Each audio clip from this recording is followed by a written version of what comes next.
Hi, Pastor Nathan Decker with your hashtag Better Together devotion for today. Make sure to click like, share, subscribe, all those fun buttons so that you can grow and share the good news today.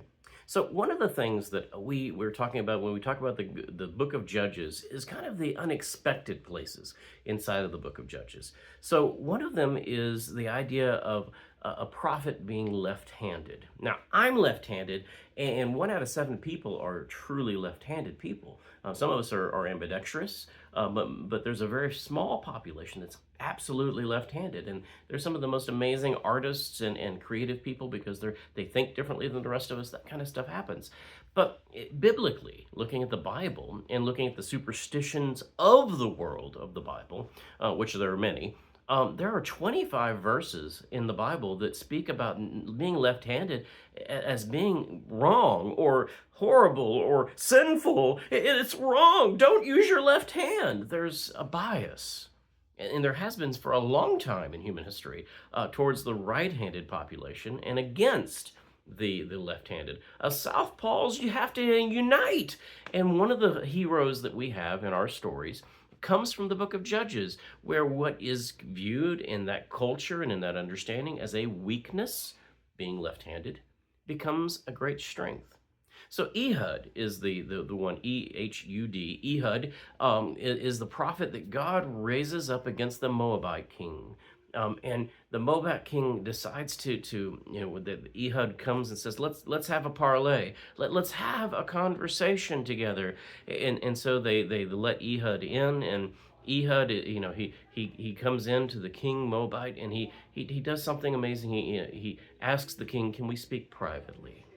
And so the king says, sure, not fearful of this prophet of the God of the Israelites, that he's got the Israelites captive, he's captured the nation, he's not going to be worried about them. But then Ehud does something very slick. While shaking the hand and paying homage to the king with his right hand, he reaches into his robes with his left hand and pulls out a dagger and plunges it deep into the Moabite king, so deep that even the hilt of the dagger, because apparently the Moabite king was a rather large man, it disappears into his flesh. And then Ehud walks out and says the king wants to ponder things quietly and goes and arranges for the battle to begin. It's a significant thing to think about, because here's what's happening. Something that the culture views as wrong, as a weakness, as not a strength, gets flipped upside down and turned as the greatest strength in this moment. He's able to chop the head of the snake off. He's able to get rid of the king, throwing the Moabites into array, throwing the whole nation into a weakness because of his own perceived weakness. God does this all the time.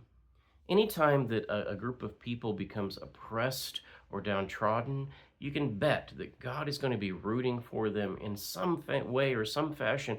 God will lift them up. That's just the nature of God. Even the Apostle Paul pointed out that the greatest places that he would find strength in God was within his weaknesses. Perhaps some of our weaknesses aren't weaknesses at all. They're perceptions of weakness that are coming from our culture, coming from our superstitions, coming from other people. Think about places in your own life that you consider weak.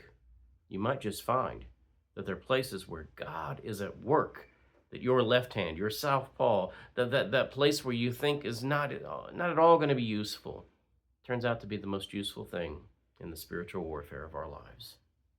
This is better together when we lean into our weaknesses and understand that God's at work among them. To God be the glory. Amen.